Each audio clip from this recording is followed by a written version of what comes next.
سورة النور أنبنا ولني آية بسبا أني كلم. أعوذ بالله من الشيطان الرجيم. وقل للمؤمنات يغضضن من أبصارهن ويحفظن فروجهن ولا يبدين زينتهن إلا ما ظهر منها وليضربن بخمرهن على جيوبهن ولا يبدين زينتهن إلا لبؤولتهن أو آباء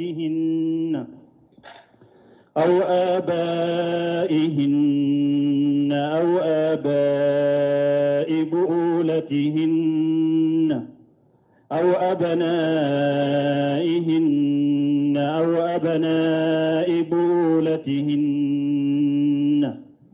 أو إخوانهن أو بني إخوانهن أو بني أخواتهن أو نسائهن أو ما ملكت أيمانهن أو التابعين غير أولي العربة من الرجال أو الطفل الذي لم يظهروا على عورات النساء ولا يضربن بأرجلهن ليعلم ما يخفين من زينتهن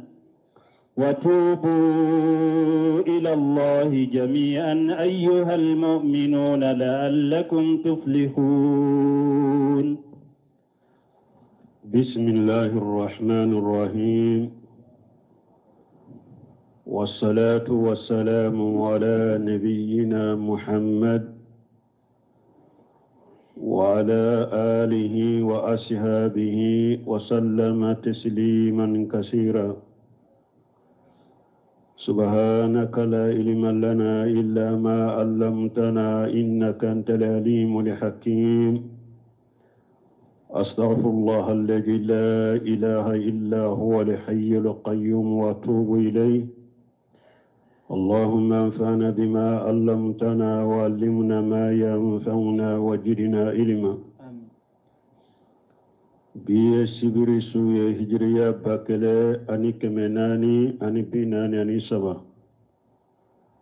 shahru rabiul awwal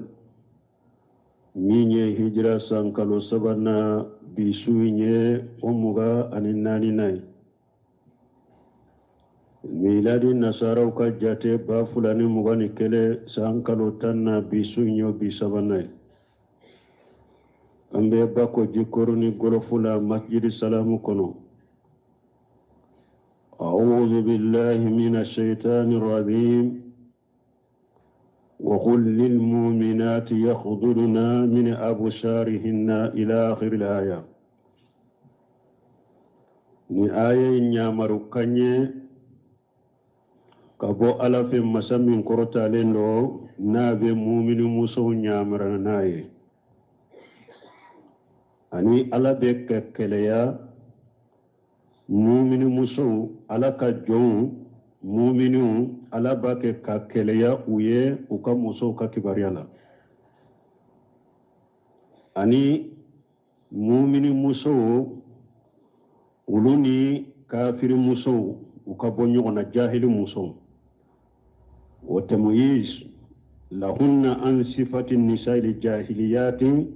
وفي آل المشركات. ni aya kono alabina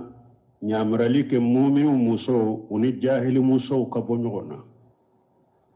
uni muslim ko muso fana ukabonyona kana ke chogoya keleni la hala kelenya.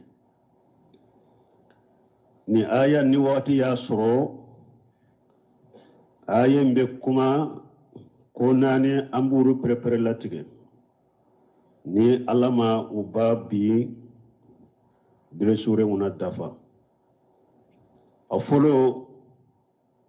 muso ka wali laje fulana hijabu sabana sarati munun be sariya ka hijabula nanina muso ka jo haramu ye jonye ni aya bina kuma nununka ni aya min fuliya ani aya min nana suratul ahzab kono ya ayyuhan nabiyyu qul li azwajika wa banatika wan nisa'il mu'minina yudnina alayhinna min jalabibihinna ذلك أدنى أن يعرفنا فلا يؤذينا وكان الله غفورا رحيما ni ayam nunun den nana ka hijabu muso ka hijabu ko fo qur'ana kono ka wajibe uka ambe aya in tafsir folo o ko fe ambe sagi kana ka kiruma wa qul lil mu'minati ala ko cide ma afo mu'minu musoye yaghduduna min absarihinna uko kan yeli udo unyu yeli udo ukujigi ko min lili tabidi yeli bema haramuya yeli udo kanyana yeli udo kunya jigi kabo haramu dema min te haramuye ama fo muso kano laje nyu be jigi kabo haramu de lajelila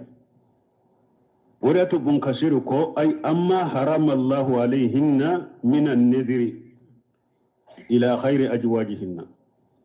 عليه من حرام يا أوكا كوكا نلجلك كتا وتشو تنوما ولهذا أقول نند قصو ذهب كثير من العلماء إلى أنه لا يجوز للمرأة النذر إلى إرزال الأذانب بسهوة ولا بغير سهوة أصلا أقول نند كسو قدوني كبغا تشامن تارافي كو أتدغا موسوية إيكال لجلك كتا ولي تشيما إيبال لجلك كتا مني دامو نينيو إما لجلك كتا مني دامو نينيو أتبيري تشوكو سيدوريكا ولي تشيلاجي دون كبا تشاما انتارا ننفي وجهب آخرون من العلماء إلى جواز نجرهن إلى الأذانب بغير شهوة دون كبا دوفنا تارافي أبدأ مسو إكال لجلك كتا ولي تشما ندامو لجلته ندامو لجلته أبدأ إكال لجلك كتا تشما munu nyen fo uyu ka delake jumaye kama sabata fi sahihi anana bukhari muslim kono anna rasulullah sallallahu alaihi wasallam jala yanjuru ila habasati wa hum yal'abuna bihirabihim yawm al-eid fil masjid ko ciren tunkera sallido ciren tunkera abake ka habasan ka wulaje ciren ka misiri kono ubake ka tlonke ke nu ka bamuruye ka bamuru fili kamina ani bamuru e bettigeli ke togo mi ubake ka tlonke nu ko bamuru ye ciren ka misiri la sallido ciren tumbake kulaje wa aisha ummul mu'minina tanzuru ilayhim min waraihi wa huwa yasitruha minhum hatta mallat wa raja'at tuma mi ciden bake kulaje amba aisha to fana merula ciden kofe ka akunta ni ciden kamaye abake ka habasan ka wulaje ciden farikolo tobe amba aisha to ni cewu ni nyogonce ni amba usitu ka kunkolo be ciden kamanka abake ka habasan ka laje fana be tilonke kenu ka bamuruye tuma mi amba aisha to segena wakati mi ajigina donc ko na tum haramu yara ko cogo shide wali muso ikana wali ce laje cogo shide ko ciden tun tamba se to bila ku laje donc nin kuma de sahalendo ni wali muso abe daga ika ce laje wali ce laje me tanke nima lanyini ni damuye laje li simpulute bashi tola o de kuma sahalenye ninye anye joyoro folo min fo muso bese ka walike laje na makeni damu lajeliye basita la lajeli sempulu ukadele ni hadisa amba aisha tu yere de ya kaman awa ninya bombo ya kada ciden kaman ka bambu ciden abe ciden kofe mafo bamura yere la kade mana ciden jole ale jora ciden kofe ka bombo ke ciden kaman ka ba ke ka hawa san ka ulaje ube tunuke kenu bamure misiri kono ciden mabalala ciden nya bila fomba isitu fara la jeli la segena yere jig ale ayere boray ni ñu kadere lay la jeli simple abe daga musoko ke wali cela mi la jeli munye damul la jeli we haramu ye wa yahfajna furujahunna afu mu'minu musuye ku kanye felaw tanga uku tanga kabo jene yama uku tanga kabo iyere katilun ke keni yereye fo ki la wajibo ube mumbe muso bolo sisa komma konya fe iyere ko ci yere ma fo katie da musoro ki la wajibo silamiya sarate jenay parce que silamiya sariya ya la daga hada madin ka la wajini ka damu bo yoro fulade والذين هم لفروجهم محافظون إلا على أزواجهم أو ما ملكت أيمانهم فإنهم خير ملومين فمن ابتغى وراء ذلك فأولئك هم العادون ce min ye ki damu boy ka musola ki damu boy ka jomuso maralera o dagariye ala ko ni teminan nin ka ko beta damu bo chogo wala ni min te nin fula dola kele ko ya dara muso fana bo chogo de la ala ye damu bo yoro min daga ye ice ube imatigi min yimara ni ote ate be chogo shi ikafo ibika la wajibo ni oye donc abedo akono ye munumbu kanye fela utanga kabo haramu koma geneya ube iyere katilunke keni yere ki la wajibo ube ka fendo chire ma haketo baka ki la wajibo ate be ewa nye fela tangali chogo ya doye munye ki kal laura tanga ni yere ka chete moganaya ika laura ika sutura tanga kabo mugo kala jelima wa yahfajna furujahunna bun kasir ko yahfajna furujahunna qila an al fawahish ko ukunye fulaw tanga do ko kabo ko jugu bema ko lankolo bema wa qila amma la yahillu lahunna do ko ukunye fula tanga kabo fema funwo fente daga wiye wa qila anjina doko kunye fula utanga kabo janiyama aye imben imbeta fimu fenye haramu de fimu fenye de ewa wore dikila uraye uku kanye fula utanga kabo obema wa yahfajna furujahunna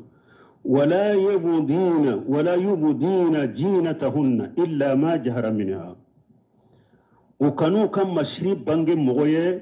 fo mogo munu berija bena jate fo masri min bangera ni oti ulu kasagola illa ma jahara min at-tawsir sahalenye munye Abdurrahman Isaadi ya fo ka tawsir kono tafsir karim rahman fi tafsir kalam mannan don ke bawo farala nyogon ka tawsir min dila ko tafsir muyassar illa ma jahara minha ko illa shiyaban jahira allati jarat al-adatu bilubushiha fo fini bangale fini min ni ladaw bolida ko fini nkado ija lam takunu fi zalika ma yadu ila fitnati biha ni fini ndo ni fini nte mugo wole ka mugo la fitna kana ima ni mugo te fitna nay mana ni muso ya yere sutura ni sutura minye aya yere sutura ni fini minye aya yere sutura ni hijabu minye o hijabu minyere kuloru beye ni mugo be aye ala illa ma jahara minha kuma sale nyinde fini min yere donni kanna ki yere sutura naye mugo ko o fini yere kuloru ye ube ko fini yere ye ko illa ma jahara minha akuma sahali nyinda Abdullah ibn Mas'ud ya tafsir nindela don ko munun farla nyogon ka tafsir al muyassar ya tafsir nindela Abdurrahman Sari ya tafsir nindela fini min ba kanna ni fini yere masirita la nabe che o fitna kanama o fini kuloru yeli min beke ani mugo nyabe o fiti min yere ba kanna mugo min nyaba la bashi tola parce que sago tola o tese ka dogo illa ma jahara minha minde do ba fo ko illa ma jahara minha ko anye dauna tege fara o bo fo ko ibn Abbas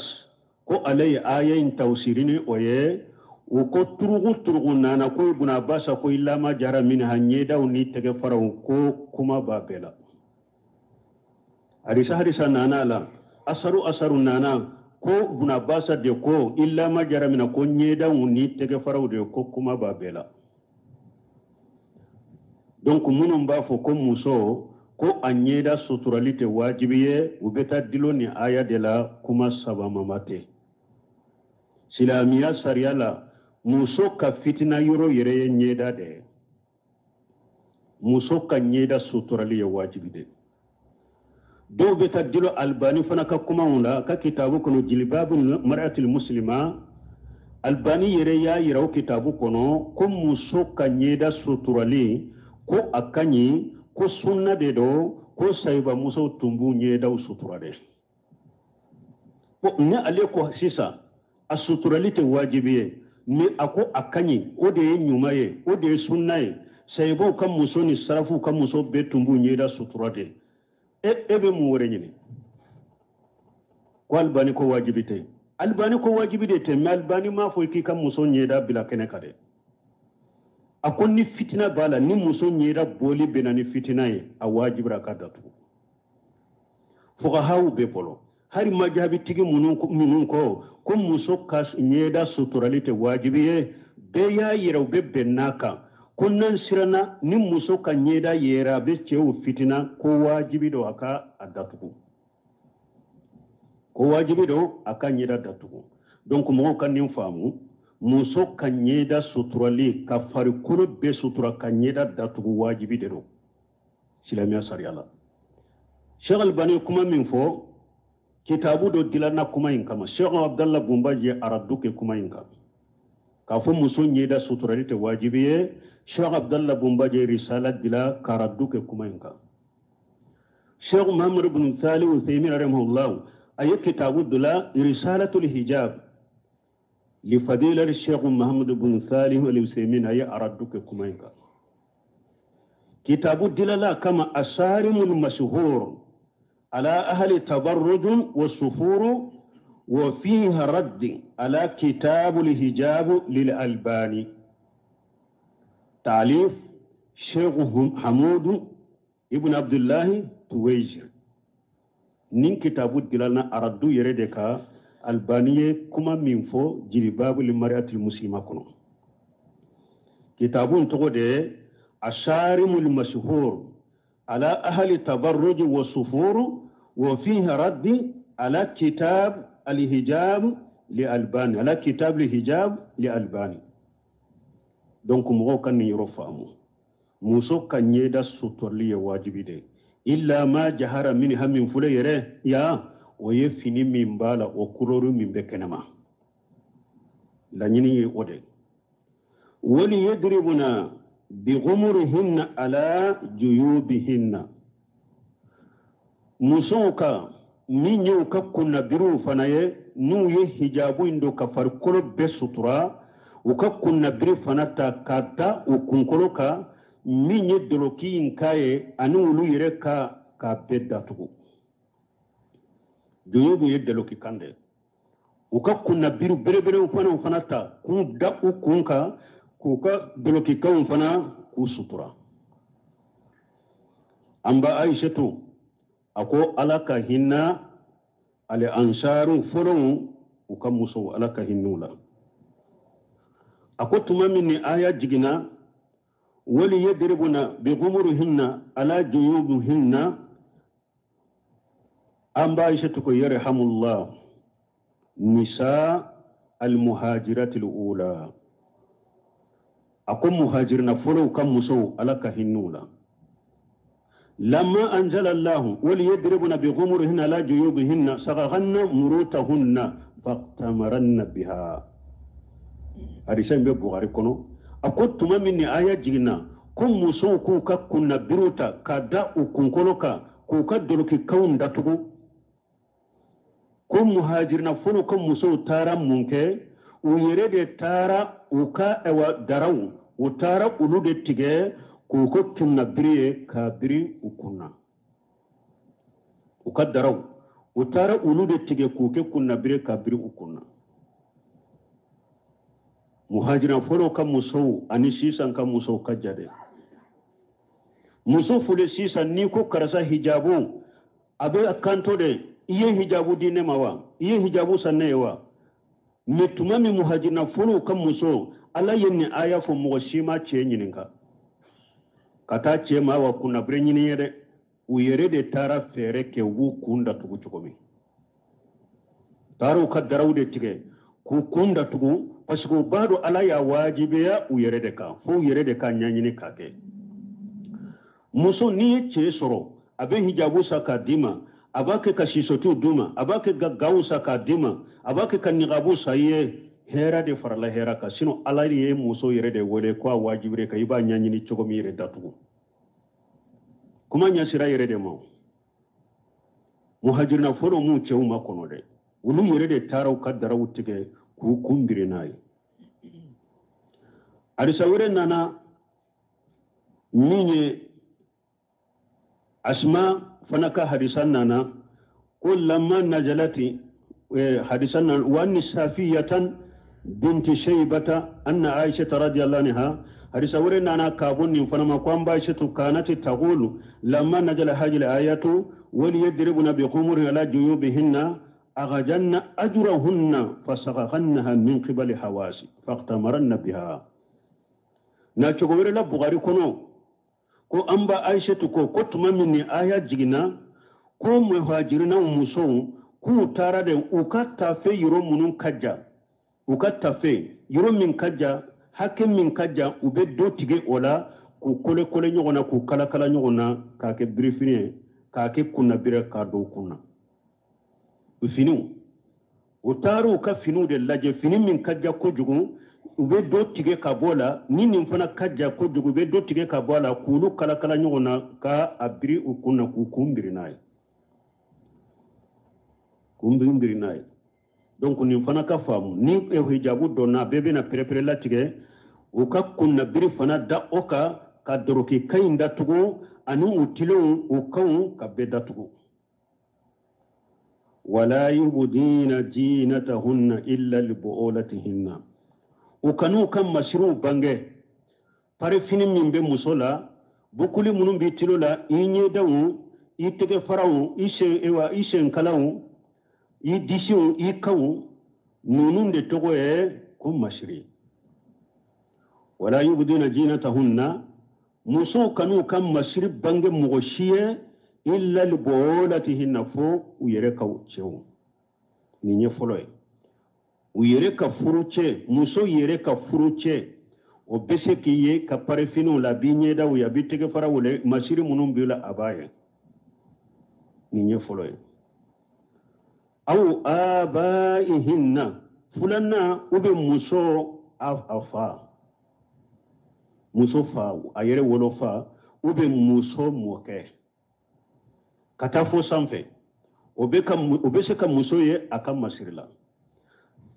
أفا من فلنيني أبي فا فامفلاتا أبي با فنا فاتا كتا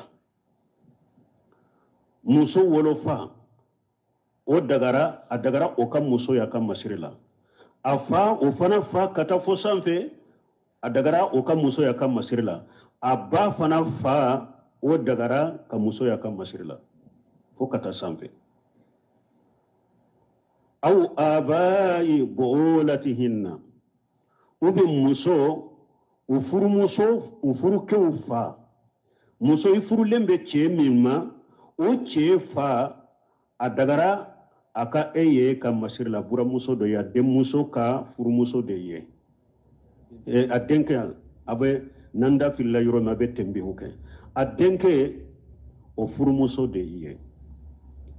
adagara iche fa akiye ikam masirla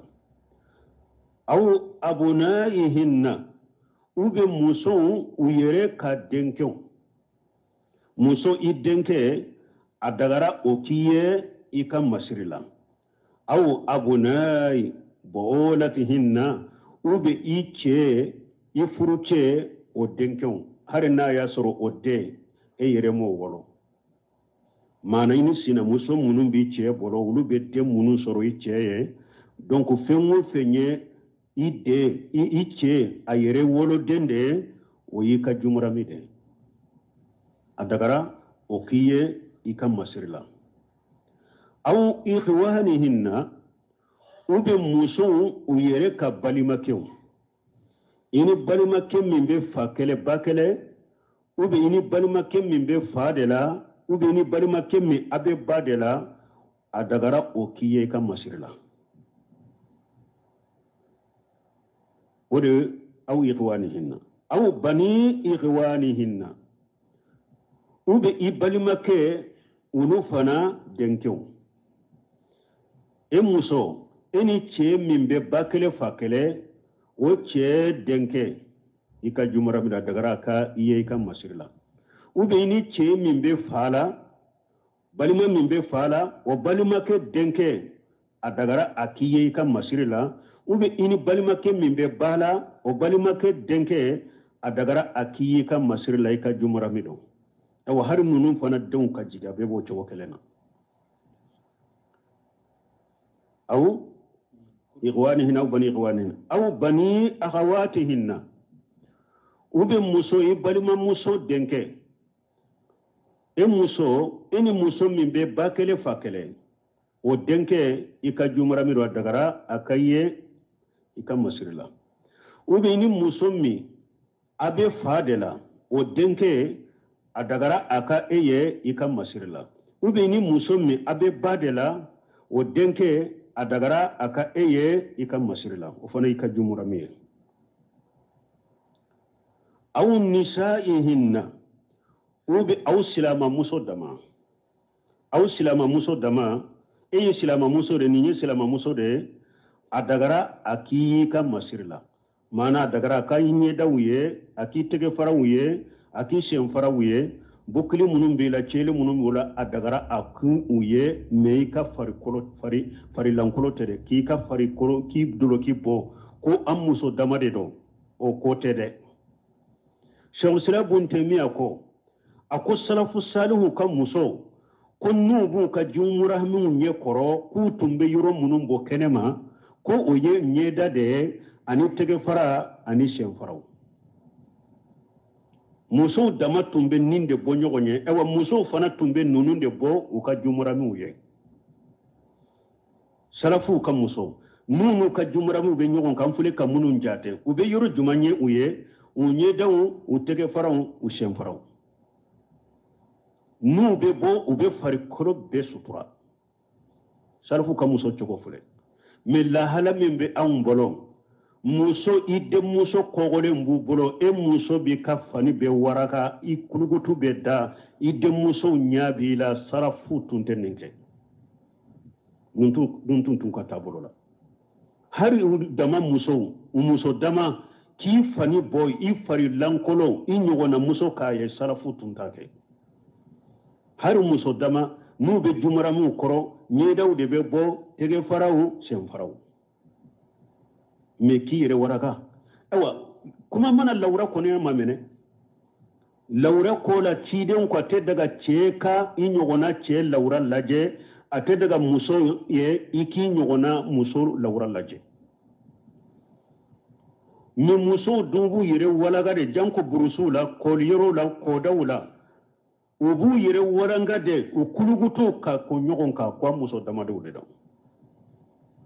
ni nyabe nin kala urala ni nyabe nin kala urala nunu ya haramu de mai hari suko yila ni chebe che suko kata awa abara kana kumbele finite bokare abe ji bokare ti tege do koroka kolite allahura ate daga moshika ya hara ko to asu awa muso fana har ni bi nyogona muso de ko fari kono to be se ka fini boala no minya laurae kata bara akumbela te daga hari muso ko ye inyogona muso ye o dagara che na ka muso doron de nyogonje adagara che aka ka muso fambe ye adagara muso fana ye aka ka che fambe ye ma islamiya sariala che be se ka furu muso ko muso fana be se ke furu che ko meni abora wala jom be se ka matigi be se ka jom muso ko muso be se ka cɛ ko cɛ be se ka ka furumuso ko n'a bɔra wala koli tɛ cɛ ni muso ni ɲɔgɔn cɛ fo n'a y'a sɔrɔ muso denmisɛn fitinin min bɛ san 7 ɲɔgɔn na cɛw bɛ se k'o ko dɔnnikɛbaa ko lawura t'o la u bɛ cɛ denmisɛn fitinin min bɛ san 7 muso bɛ se k'o ko dɔnnikɛbaa ko lawura t'o la mais k'a fɔ hari woloba de ye nin ye silamɛya sara la a tɛ daga i k'a ko i ba a tɛ daga e k'a ko dɔnnikɛbaaw ko i b'a ta yan mangu dɛ ni kolibaga ma sɔrɔ a la a tɛ daga i k'a ko i woloba ewa cɛ fana i yɛrɛ denmuso a tɛ daga i k'a ko a tɛ daga i k'a ko koli dagara an ye minnu fɔ dɔrɔn de donc aw muso dama a bɛ se ka ɲɔgɔn ye ɲɔgɔn ka masiriw ye a ka ɲɛdanw tɛgɛ faraw sen faraw bɛ se k'o ye ɲɔgɔn ye aw ma malakati aymanuhunna u bɛ musow yɛrɛ bɔlɔw ye jɔ minnu mara silamɛya jɔ mara hakika silamɛya sariya jɔ mara hakika min fɔ n'o jɔn sugu bɛ muso min bolo jɔn in kɛra a musoma dɔ wa i ka jɔn in kɛra cɛma dɔ wa a matigi de ye a matigi muso de ye a dagara o k'i ye i ka masiri la i yɛrɛ ka jɔn maralen awi tabi'ina sani an ka tɛmɛ aw nisayihinna dɔnnikɛbaw ye nuguta min fɔ yan ni ala ko aw nisayihinna ko a tɛ daga kafiri muso ka silamaya ka masiri la kafiri muso musiriki muso a tɛ daga a ka silama muso ye i ka masiri la ni kafiri muso de bɛ ɲɔgɔn kan i farikolo bɛɛ sutura de a kan'i ye ko mun kosɔn ko parce que n'a ye lahala dɔ la ko a bɛ se ka taa i ka mankutu fɔ a cɛ ye ko a bɛ se ka e muso a bɛ se ka taa i mankutu a cɛ ye ciden fana ko hadisa sahalen kɔnɔ wala tubasiru almar'atan tani ataha li zawjiha ka'annahu yanzuru ilayha ciden ko bugari kɔnɔ ko a tɛ daga muso i ka muso dɔ damina i cɛ ɲɛkɔrɔ ka to ka muso dɔ mankutu ka mankutu i cɛ ye k'a kɛ komi i cɛ ɲa de b'a la ciden ko tɛ daga muso ye kana taa i balimamuso dɔ ka cogoya lakali i cɛ ye k'a kɛ komi k'a bɛɛ fɔ a ye a bɛ komi i cɛ ɲa de b'a la sisan k'a lajɛ ciden ko tɛ daga o de y'a to silamɛya sariya ko silamamuso i k'i yɛrɛ sutura ka bɔ kafiri muso ma parce que a bɛ se ka taa i mankutu a cɛ ye mais min ye silamamuso ye tant que o bɛ ciden ka balili min don nin na o tɛ se ka i ka ko lakale parce que a yɛrɛ b'a dɔn haramu yɛrɛ ale bɔra k'a fɔ o de y'a to ko aw nisayihinna a kan bɛ silamamusow de ma donc pour ka kafiri musow bɔ a la wa aw ma malakata imanu an y'o tafsiri aw yi tabi'ina khayr ulil irbati min ar-rijal u bɛ cɛ minnu bɛ aw nɔfɛ e dutigi cɛ minnu bɛ i nɔfɛ cɛ minnu ni muso sahawa t'u la dɔw ko cɛ minnu hakili dafalen tɛ maa t'u cɛw dɔw bɛ dutigi fɛ olu kɔni bɛ dutigi fɛ de dɔrɔn n'u bɛ don a nɔfɛ u bɛ dumuni minnu sɔrɔ du kɔnɔ ka dumuni kɛ ka bɔ maa t'u a ka hakili dafalen tɛ u bɛ a tɛ se muso kafoɲɔgɔnya la cɛya t'a la o mɔgɔ sugu ni hari cɛ de don o bɛ daga u k'i ka muso y'a ka masiri kɔnɔ min ye maa t'u ye u bɛ min ye de ni cɛya de t'a la nege t'a la cɛya t'a la olu n'a ɲɔgɔnna a bɛ daga olu minnu bɛ don dutigi nɔfɛ i ka du kɔnɔ ka taa dumuni ɲini na dɔrɔn n'u bɛ dumuni d'u ma dɔrɔn u bɛ dumuni kɛ u bɛ bɔ a dagara ninnu fana ka muso ye a ka masiri kɔnɔ dɔw ko al-mukhannas mɔgɔw dɔ bɛ yen cɛya tɛ muso tɛ cɛya b'a la musoya b'a la bon muso nege tɛ a la o sugu fana bɛ se ka muso ye mais a sabatira musalimata bolo a ko dagala قالت دخل عليها رسول الله صلى الله عليه وسلم وعندها مخنث ciden yɛrɛ cɛ dɔ tun bɛ ciden tile la cɛya ni musoya de b'a la u b'a fɔ minnu ma ko cɛ tɛ muso tɛ o ɲɔgɔnna tun bɛ ciden tile la a bɛ don ciden yɛrɛ ka musow kan u ka sow kɔnɔ ciden tɛ foyi fɔ mais don dɔ la ciden donna musalimata kan a ka so kɔnɔ a ye cɛ in sɔrɔ سلمة في وعند عبد الله بن أمية يعني أخاها وياسر سلمة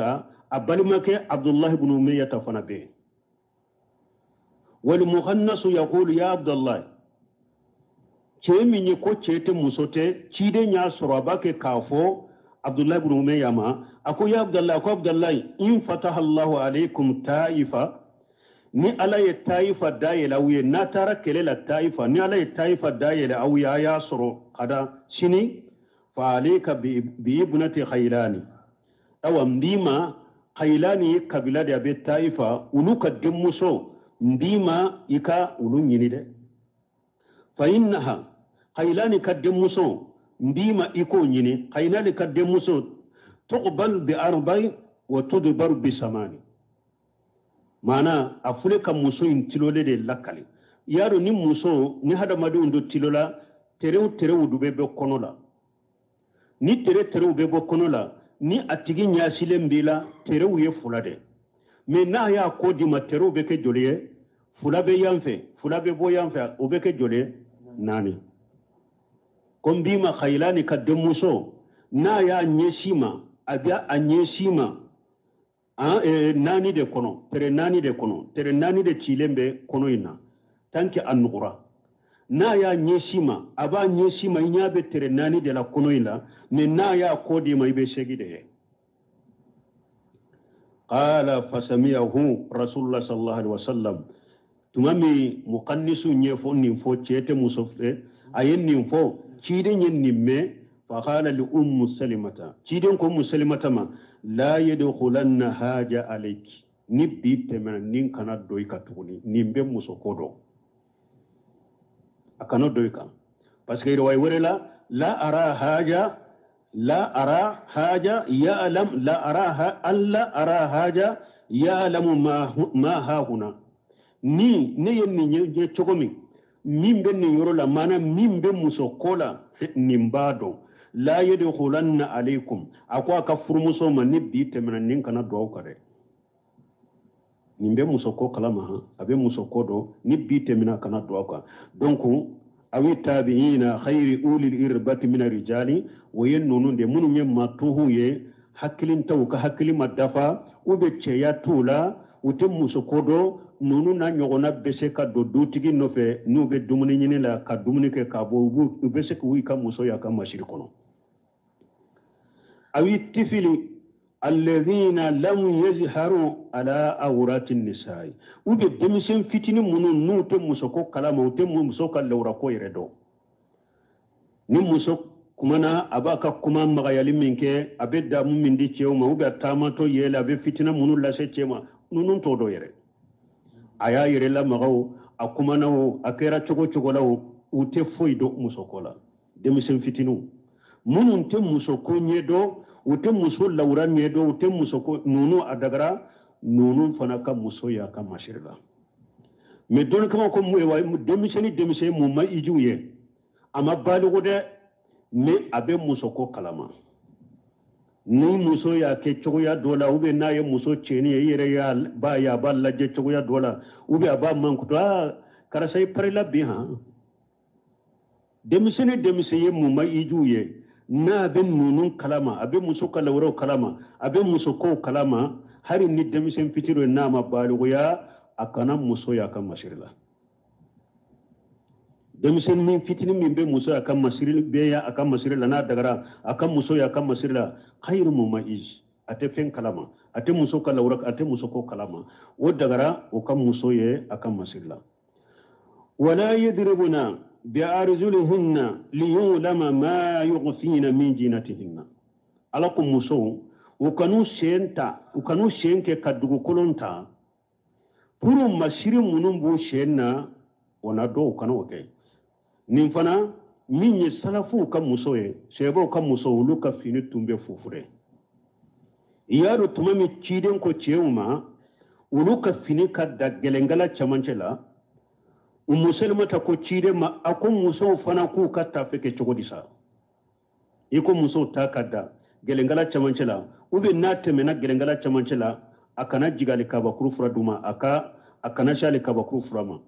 mimbe ali kabakuru fura duma kana dugukolo ka o be tasuma kono wa ko muso banta ke togodi akwa ka ta fufu sibirinya kele a wono fe a o ko na nyoke anta mato ni ka fini melekira kalala ube kabakuru isen fara be bore awa cidon ko awu ya ka fini fufa ire no fe jira a nyongona kele mi aka na fen faro kare nyongona kele ka fufa wono fe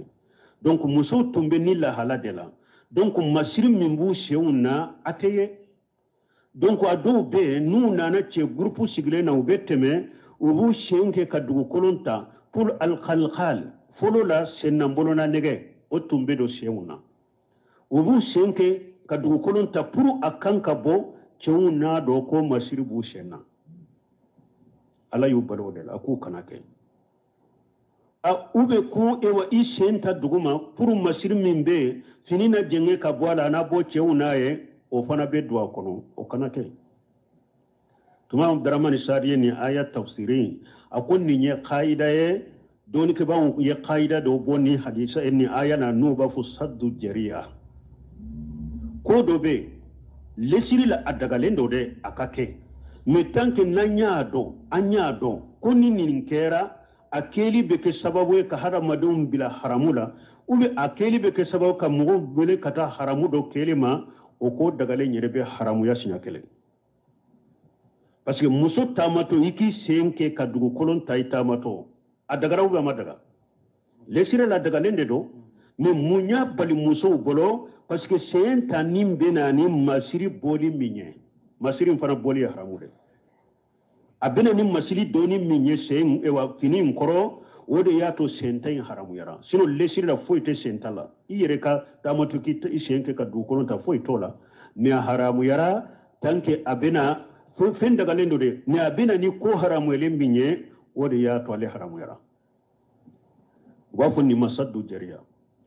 no semira rahimahullah tumami atumbe araduke mugoka mugo munun ko muso ka nyeda aka nyeda datugo ko wajibite ayenni yorofo akonni ala ko muso shenka datugo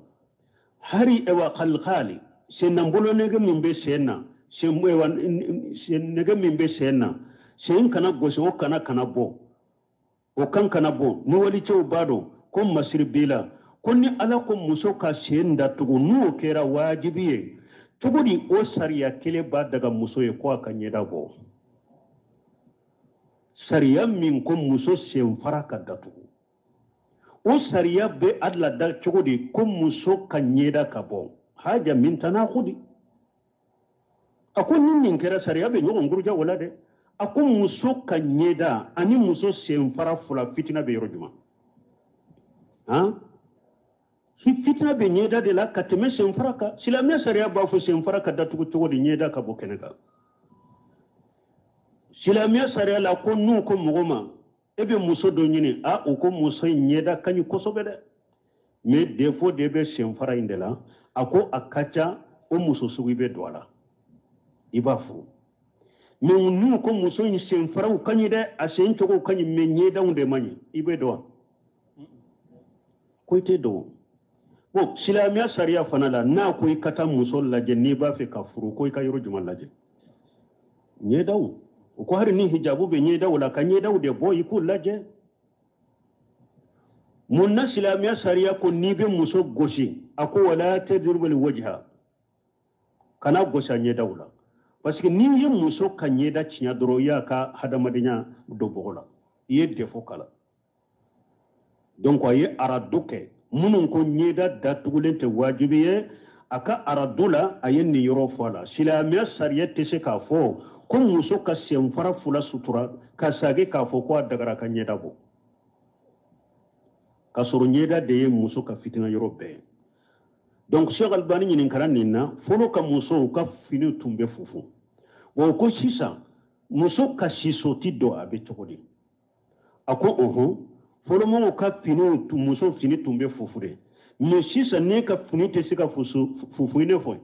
ako fini mimbi kana jilibabu mimbi kana o janya akana da isen faraka ato ika sisoti ke kasutura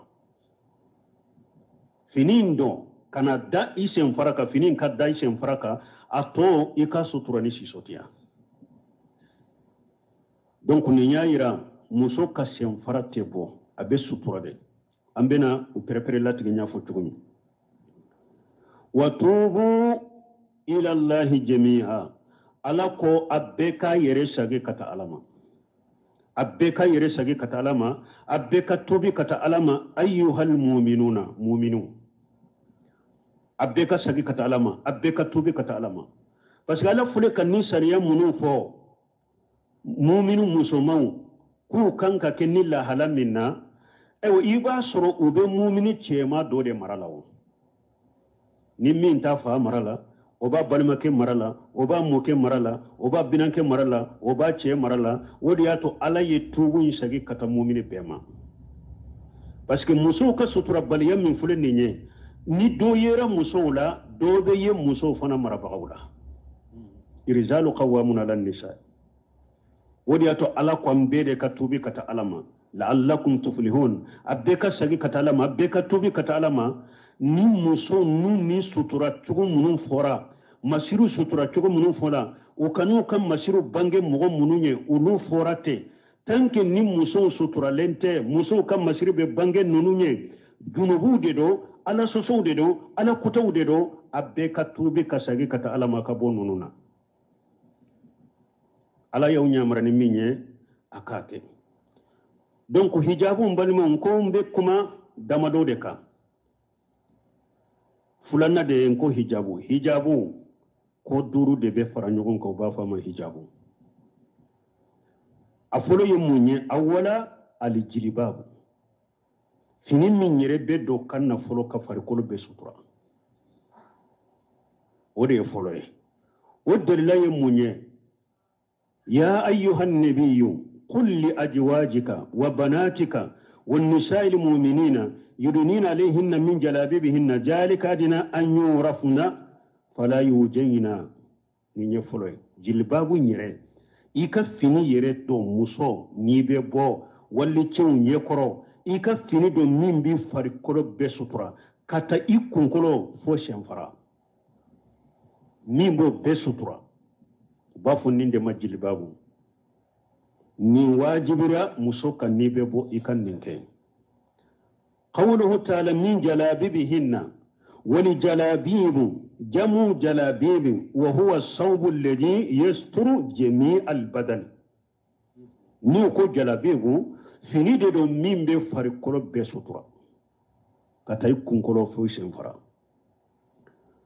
نينجا قرآن يوا حديثة بي كايرا مسو نيبي بو أواجب لم بك فاركولو بك سطرا آتية كهدسا أكو أمرنا أن نخرج هيدا يوم الإيدين وجوات القدور فيشهدن جماعة المسلمين ودعوتهم ويتجل الهيد أن مصلاهن قالت أمرات يا رسول الله إهدانا ليس لها جلباب قال لتلبسها أغطها من جلبابها آتية ako salliba ani salli fitini ko cide nyulu nya mariya ku kam muso bede labo abbe kata salli keneka hari muso munu lada te boliye bogo tigini munu bu ka sanke koro muso munu bara nulu be sokono de ute bo abada yere to cide ku nya mare ku be ka bo kata salli keneka bede ka bo kata salli keneka ko muso do ko cide ma iko muso be ka bo kata salli keneka ibe muso do soroye hijabu ta bolo na ba farikulu be sutura na ina be bo o be ke chokodi awa ciden ko har ni hijabu te min bolo aka abani man mu'mini muso do ka hijabu shinga katanaye aka do katanaye wa fil hadisi dalalatu ala anna al mu'tada inda nisa'i sahabati allan tughraja al mar'atu illa bi jilbabi dalula bin hadisai la ko shebon kan muso kan lada da tundo ite bo abada ni hijabu tila wala muyajana lahunna rasulullah sallallahu alaihi wasallam bil khuruj bi ghairi jilbabi cide ma jendi muso ma ku kabbo kata salli kene kan ni hijabu tula donc hijabu de la fule ko muso ikini be boyki farkoro be sutura ninde foroy fulanna ashani al-qimaru fulanna muso niye hijabu donte ika kunna biri fana do kunna biri bere ba ka da ikunka ka ikun birinaye ودي لا يموني ولي يضربنا بخمرهن على جيوبهن على كوكا كنا برو فنا وكا غوشي وكونكوكا كوكا دولك كون داتغناي وجه الدلاله امر الله تعالى المؤمنات بالضرب القمار على أروسهن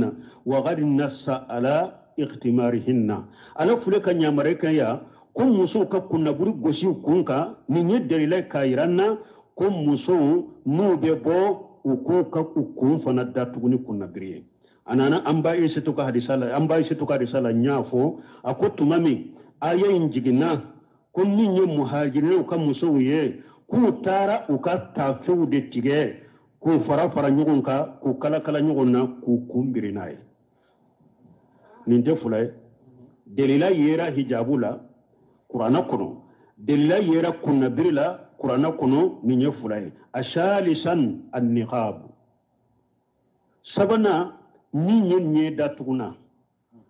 muso kinye datugude ikanye datugune to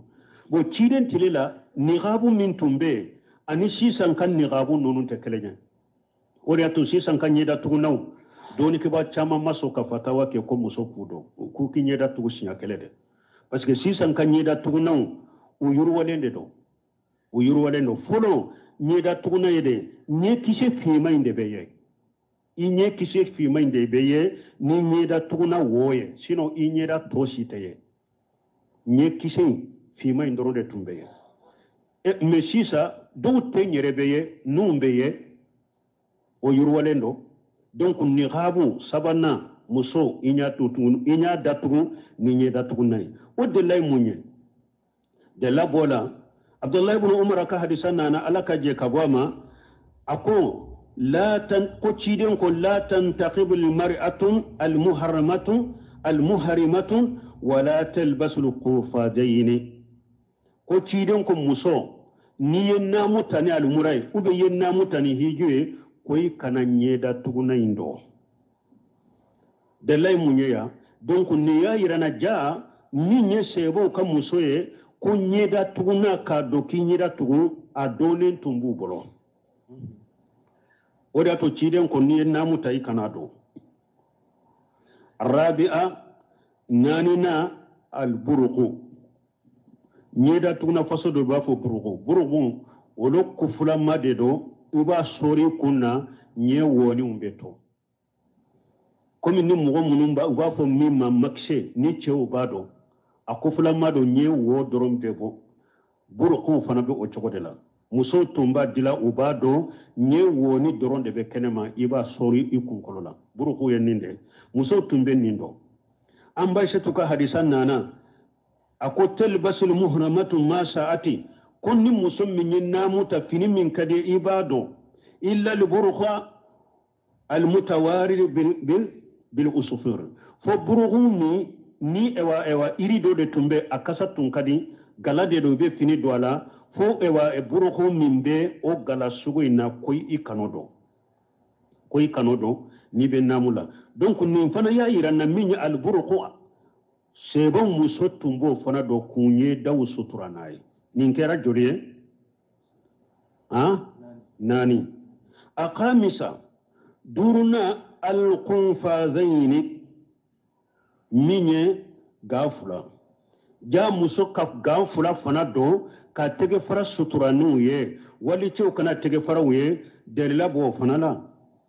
anna abdullah ibn umar radiyallahu anhuma anna an-nabi sallallahu alaihi wasallam qala ولا تنتخب المرأة المهرمة ولا تلبس القفازين قتيدن كم مسمين ناموتا أكنا نيدا تغنيندو نهارني مسمين ناموتا ناما نيدا تغنيندو أباكا جلبابي جيجي نيدا كانياني ولي چو گرلاني غنا پورو كنايه كومي باكي يا كوريالي دكي ني كوريالي كرا بانكا درسو نيغمبيره دي تليا كوسو دونك ويا يرانا كم مسو بي غافلا دو غافلا أبادو دل الحديث أن النقاب والقنفاذين كان معروفين في النساء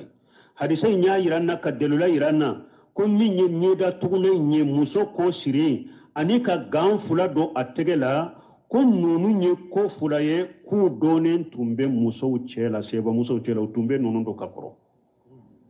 utumbe nunu do kakoro même sisoti de lay munye anko ika fini de ka fufu inofe nongo kale bon ni fini mashe ka fufu inofe anko Sheikh Albani ko fini ndo akadda senfara fulama sutura to iko keni sisoti sutura to iko keni sisoti parce que awajibira fini ka fufu de sen fula ka sutura de ni e ka fini inte se ka fufu inofe donc mimbe fini fufu ngaram place fi sen fula ka soro sisoti la na bu sutura nute donc pour muso ka sutura nin ko duru de be fara ɲɔgɔn kan muso bolo u b'a fɔ a ma ko i sutura la donc ni ala sɔnna sini min ye hijabu sara ye ko silamiya ka hijabu yɛrɛ ye nin de ye sarati minnu b'a la sini ni ala sɔnna an na kuma olu fana kan ani muso ka jomara min ye mɔgɔ minnu ye ni ala sɔnna ni sini fana dɛrɛsu sera k'olu ta an na kuma olu kan ni ala sɔnna inshallah. سبحانك اللهم ربنا بحمدك أشهد أن لا إله إلا أنت أستغفرك وأتوب إليك. بسم الله الرحمن الرحيم. الحمد لله رب العالمين والصلاة والسلام على رسول الله وعلى آله وصحبه وسلم تسليما كثيرا. أما بعد السلام عليكم ورحمة الله وبركاته. إن قال فلا